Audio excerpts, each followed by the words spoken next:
জয় গুরু। পরম দয়াল শ্রী ঠাকুরের শ্রীচরণে জানাই ভূমিষ্ঠ প্রণাম। আপনাদের অতি প্রত্যেককে জানাই রানন্দিত জয় গুরু। আজ ইষ্ট প্রসঙ্গে আমরা আলোচনা করব, ভালো কিছু পেতে গেলে ভালো ফল চাইছি অথচ করণীয় হিসেবে কিছুই করছি না, এমন করলে কিন্তু হয় না। তো ভালো কিছু পেতে গেলে আমাদের ভালো কিছু করতে হয়। তাই পরমদয়াল শ্রী ঠাকুর বলছেন যে করেই পাওয়া যায়, না করে দুঃখ পাওয়া যায়। আমি ফলটা চাইছি কিন্তু কর্মটা করছি না, অমন করলে কিন্তু কাজ হয় না। তো যাই হোক, আমরা আজকে বিষয়ে আলোচনা করব, কিন্তু তার আগে আমার একটি কমেন্ট এসেছে, সেই সম্পর্কে আমি আপনাদের কয়েকটা কথা বলতে চাই। তো এক গুরু ভাই বলছেন যে দিদি, সস্তায়নী চরণামৃত পাবো কিভাবে? এই প্রসঙ্গে তো আমি অনেক ভিডিও আপলোড করেছি আগে, কিন্তু আলাদাভাবে যদি কেউ আমাকে প্রশ্ন করে আমি একবার শর্ট করে বলেই দিই। পরমদয়াল শ্রী ঠাকুরকে ইষ্টভীতি করবার সময় আপনারা এক কাজ করবেন, ইষ্টভীতি নিবেদন করবার সময় হাতে ফুল জল নেবেন, তারপর সস্তায়নী মন্ত্রটা পাঠ করবেন। শ্রী ঠাকুরকে নিবেদন করে ওই মন্ত্রপুত জল খেয়ে নেবেন, তাই হলো সস্তায়নীর চরণামৃত। এবং ওই জলটা খাওয়ার পূর্বে তবে নাম করবেন ওই জলটা ধরে। এই জলটার একটা আলাদা পাওয়ার, সস্তায়নীর চরণামৃতর আলাদা পাওয়ার। এরপর যারা সস্তায়নী নন তারা কি এই চরণামৃত খেতে পারবেন না? অবশ্যই পারবেন।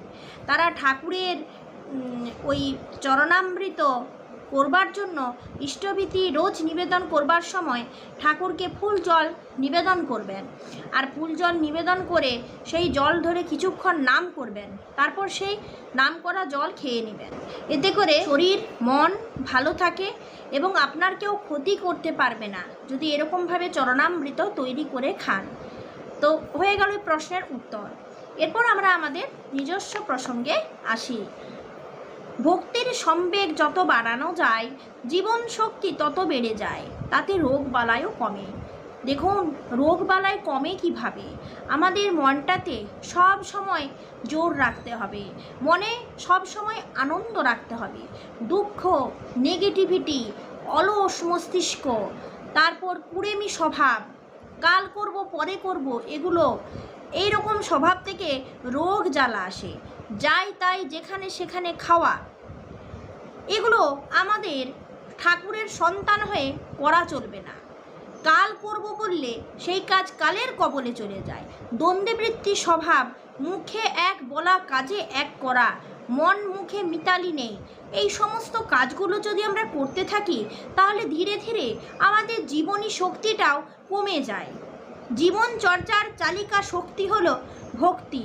জীবন্ত আদর্শের প্রতি অচ্যুত নিষ্ঠা, অনুগত্য, কৃতি সম্বেগ নিয়ে চলার অনুরাগী ব্যক্তির মধ্যে ভক্তির উদ্বোধন ঘটায়। প্রাণন চেতনায় ঋদ্ধ এই জীবন তাপনা ব্যক্তি জীবনকে কৃতার্থ করে তোলে। মানুষের অচ্যুত আবেগময়ী এই ভাবই তার জীবন সম্বেগের নিয়ন্ত্রক হয়ে ওঠে। অচ্যুত আনতি সম্বেগে ভক্তি বা অনুরাগকে যতই শ্রেয়কেন্দ্রিক করে তুলতে পারা যায়, শরীর ও মন সংহত বিন্যাসে সৌষ্ঠবমণ্ডিত হয়ে ওঠে ততই। এই ঊর্জি আবেগেই রোগ দীর্ণ স্বাস্থ্য পুনরুদ্দীপিত হয়ে সুস্থির আবহাওয়ায় ফুটন্ত হয়ে ওঠে। তাই একান্ত ইষ্টার্থপরায়ণ অচ্যুত অনুরাগ জীবের শরীর ও মনের বৈধানিক সংস্থিতিতে সুপুষ্ট করে বিবর্তনে পরিচালিত করে থাকে। সুস্থি তারই অবদান। বাক ও কর্মে আনুগত্যপূর্ণ এক কেন্দ্রিক প্রীতিপরায়ণতা এমন একটি অনুপ্রেরণার সৃষ্টি করে যা মানুষকে প্রিয় পরমের ইচ্ছা অনুযায়ী জীবননীতি অনুসরণে প্রবুদ্ধ করে তোলে। ঊর্জি ভক্তি সংগাত নিষ্ঠা দীপন চলনী জীবনীয় যাপনে রপ্ত করে তোলে, আর ব্যক্তিও নিরোগ দীর্ঘ জীবনের অধিকারী হয়ে থাকে। তাই সর্বাগ্রে চাই জীবন্ত সতে সুনিবদ্ধ হওয়া, সদ্গুরু, সৎ নাম ও সৎসঙ্গের আশ্রয় গ্রহণ করা।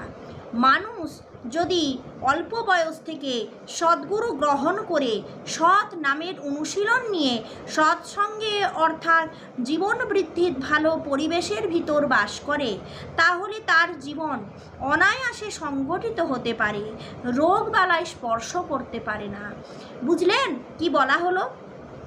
আমরা মনে করি ছোট বয়স থেকে দীক্ষা দিয়ে কি করব? ছোট বয়স থেকে দীক্ষা তো কি হবে দিয়ে? নিরামিষ খাওয়া ছোট বয়স থেকেই কেন? বুড়োরা ঠাকুরকে নিয়ে চলে, বুড়োরা নিরামিষ খায়, অতএব কম বয়স তো মানুষের এনজয়ের টাইম, তো কম বয়স থেকে কেন এগুলো করতে হয়? কেন তাদের আত্মাকে কষ্ট দিতে হয়? কেন তাদের জীবনে আনন্দ থেকে তাদেরকে বঞ্চিত করতে হয়? আচ্ছা, আমি যদি বলি যে ভালো অভ্যাসটা ছোট থেকেই করানো হলে অসুবিধাটা কোথায়? ভালো অভ্যাসটা যদি আপনি ছোট থেকে করান, কারণ অভ্যাস তো নাম অভ্যাস, কেন অভ্যাসটা বলা হচ্ছে? ছোট থেকে যদি আমি তাদেরকে ভালোভাবে অনুশীলন করাই, তো তাই মানুষকে অল্প বয়স থেকে সৎ গুরু গ্রহণ করা এবং সৎসঙ্গে জীবন বৃদ্ধির ভালো পরিবেশের ভেতরে যদি মানুষ বাস করে, তাহলে জীবন সংগঠিত ভালোভাবে হয়, রোগও স্পর্শ করতে পারে না। জীবন সম্বেগকে তরতরে রাখতে হলে চাই ভক্তির অনুচর্চা। ভক্তির মধ্যে রয়েছে ভজন অর্থাৎ অনুরাগদীপ্ত অনুসন্ধিৎসু সম্বেগ। ভক্তি সঞ্জাত জীবন সম্বেগের নিয়ন্ত্রক হল নিষ্ঠা, আনুগত্য, কৃতি সম্বেগ। যার নিষ্ঠা, আনুগত্য, কৃতি সম্বেগ তেমন তার জীবন গতিও তেমনি হয়। ভক্তি মনকে সদা প্রাণবন্ত করে রাখে, তাই কুপ্রভাব মনকে স্পর্শ করতে পারে না, সব কিছুকেই সে জীবনের সম্পদ করে নিতে চায়। আপনারা জানেন চিন্তা মনে কতখানি কুপ্রভাব ফেলে? আমাদের শরীর নষ্ট হয়ে যায়। দেখবেন যারা সব সময় হিংসে করে, যাদের মনটা সব সময় একটা অন্যের ভালো দেখলে ভেতর জ্বলে, এরকম মানুষের দেখবেন চেহারাও কুৎসিত হয়ে যায়। দেখবেন আগে হয়তো উজ্জ্বল ছিল, এখন হয়তো চেহারা সেই গ্লেজ নষ্ট হয়েছে। এটা অনেক সময় রোগবালাইয়ের কারণেও হয়। আর রোগবালাইয়ের একটা বড় কারণ হচ্ছে এরকম দুশ্চিন্তা, কুচিন্তা, দুষ্কর্ম, এগুলো হচ্ছে রোগবালাইয়ের প্রধান কারণ। আমাদের মনটাকে সব সময় শান্ত রাখতে হয়। নিবিড় শান্ত রাখলে, নিশ্চিন্ত রাখলে আমাদের মন ভালো কাজ করে। যখন মন ভালো কাজ করে তখন মাইন্ডও ভালো কাজ করে। তাই শরীরের সঙ্গে রয়েছে মনের নিবিড় সম্পর্ক। যদি আমি বুঝে গেছি যে আমি আর 4-5 দিন বাঁচব, যদি আমি এটা বুঝে গেছি, তাহলে আমার মনে সব সময় দুশ্চিন্তা হতে থাকবে যে আমি মরে যাব। আমার মায়া মোহ তখন ফুটে বেরোবে। তো এখন কথা হচ্ছে কি, যদি আমি মরে যাব বলে না ভেবে আমি যদি আমার মনটাতে জোর করে এবং সমস্ত নেগেটিভিটিকে বিদায় দিয়ে পজিটিভিটির সঙ্গে কাজ করতে থাকি এবং জীবনে আনন্দ নিয়ে বাঁচতে থাকি, হয়তো মরে যাবার দিনটাও পেরিয়ে যাবে, তাও আমার মনে থাকবে না। ব্যাপারটা বুঝতে পেরেছেন তো? মানুষের চিন্তা মানুষকে কেমনভাবে প্রভাবিত করে। আপনার প্রত্যেকটা চিন্তা আপনার কর্মকে প্রত্যেকভাবে প্রভাবিত করতে পারে। তাই আমাদের চিন্তাটা সবসময় ভালো করা উচিত। এগিয়ে যাওয়ার চিন্তা, বেড়ে যাওয়ার চিন্তা, বাড়িয়ে তোলার চেষ্টা, এবং তার সাথে সাথে মনে কোনো অলস ভাব রাখা চলবে না। কুড়েমি ভাব, অলস ভাব, পরে করব, ওর হলো আমার কেন হলো না, হীনমন্যতা ভাব, এগুলো কিন্তু ক্রমশ মানুষকে পিছিয়ে দেয়। আর যত মানুষ পিছিয়ে যায় তত মানুষের মনে চিন্তা বাড়তে থাকে। অর্ধেক রোগ এই মন থেকেই হয়। দেখুন, মনে হচ্ছে আমার মাথা ঘোরাচ্ছে, মনে হচ্ছে আমার জ্বর এসেছে, মনে হচ্ছে আমি কিছু পারবো না, এগুলো ভুল। আমি পারবো, আমি করব, আমি ভালো আছি। আমি যদি নিজের মনকে এভাবে বোঝাই আর তীব্র গতিতে এগিয়ে চলি, তাহলে কোনো রকম কিছুই কোনো রোগবালাই আমার স্পর্শ করতে পারবে না। তাহলে এখন রোগ কিসে কমে? এটা যদি একটা প্রশ্ন হয়, রোগ কিসে কমে? রোগ এইভাবে কমে। মনকে বোঝান, মনকে তৈরি করুন, ভালোভাবে নাম ধ্যান করুন, আনন্দ স্ফূর্তি করুন, ঠাকুরের কথা বলুন, যাকে পারবেন তাকে তাকেই ঠাকুরের কথা বলবেন আর জুতা মারুক, আপনি ঠাকুরের কথা বলতে ছাড়বেন না, বুক ঠুকে তার কথা প্রচার করুন। এই হচ্ছে আমাদের বেঁচে থাকার একমাত্র উদ্দেশ্য, মানুষকে তার চরণে নিয়ে আসা। যে মানুষগুলো হারিয়ে গেছে তাদের লক্ষ্য রাখা, তাদের সাথে সঙ্গ দিয়ে তাদেরকে ঠাকুরের কাজ করানো, ঠাকুরের শ্রীচরণে তাদের নিয়ে আসা। আর যারা যারা নতুন রয়েছে আপনি তাকে ভালোবাসা দিয়ে প্রথমে আপনার কাছে তাদের আনুন, তারপর তাদের ঠাকুরের কাছে নিয়ে যাবেন। যে আপনাকে ভালোবাসে সে আপনাকে ভালোবেসে সে আপনার ভালোবাসাটাকে নিজের করে নেবে, আপনি যেটা ভালোবাসেন সেটাকে নিজের করে নেবে। তার জন্য দেরি কেন? আমরা আমাদের এই যাজন কাজটাতে দেরি কেন করি? সবসময় ভাবি কেন যে আমার সময় নেই ঠাকুরের কাজ করবার। আচ্ছা, আমার সময় নেই কেন? আমি তো ঠাকুরের দুটো বই পড়তে পারি, আমি ঠাকুরের ফটোগুলোকে তো পরিষ্কার করতে পারি, ঠাকুর যে বিছানায় সিংহাসনে বসে আছেন সেই বিছানাটা পরিষ্কার করতে পারি। আচার্যদেবকে দেখেছি পথে হাঁটতে হাঁটতে যদি একটা পাতাও পড়ে থাকে তাহলে পাতাটা সরিয়ে ফেলে দেন। ঠাকুরের বিছানাটা হয়তো একটা ফোল্ড হয়ে গেছে, একটু গুড়িয়ে গেছে, আচার্যদেব সেই বিছানাটা পরিষ্কার করে চারকোনা মানে একদম সোজা করে, চারটা কোণে যাতে সমান হয় সোজা করে মেলে দেন। এই ছোট্ট ছোট্ট কাজগুলোকে যদি আচার্যদেব নিখুঁতভাবে করতে পারেন, আমরা আমাদের জীবনটাকে কেন নিখুঁত করতে পারবো না? তাই ঠাকুরকে সঙ্গে নিয়ে চলুন, ঠাকুরকে ভালোবেসে চলুন। আর সবথেকে বড় কথা, তাকে যা নিবেদন করবেন নিঃস্বার্থভাবে নিবেদন করবেন। এই হচ্ছে আমাদের আসল কাজ। তাই যদি হঠাৎ করে আপনার মনে প্রশ্ন আসে, আপনার যদি হঠাৎ করে রোগ বেশি বাড়তে থাকে, আপনি আগে নিজের মনকে ঠিক করুন। আপনার রোগ কমতে বাধ্য।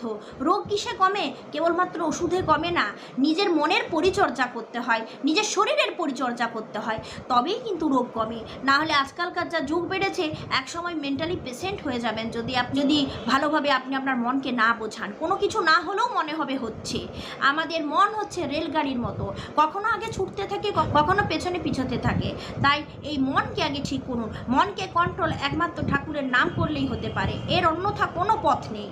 তাই আশা করি আপনাদের আজকে আমার প্রসঙ্গটা ভালো লাগবে, কারণ এগুলো পজিটিভিটি কথা, যেগুলো আচার্যদেবের শ্রীমুখ থেকে নিঃসৃত হয়েছে সেগুলো আমি পড়ি।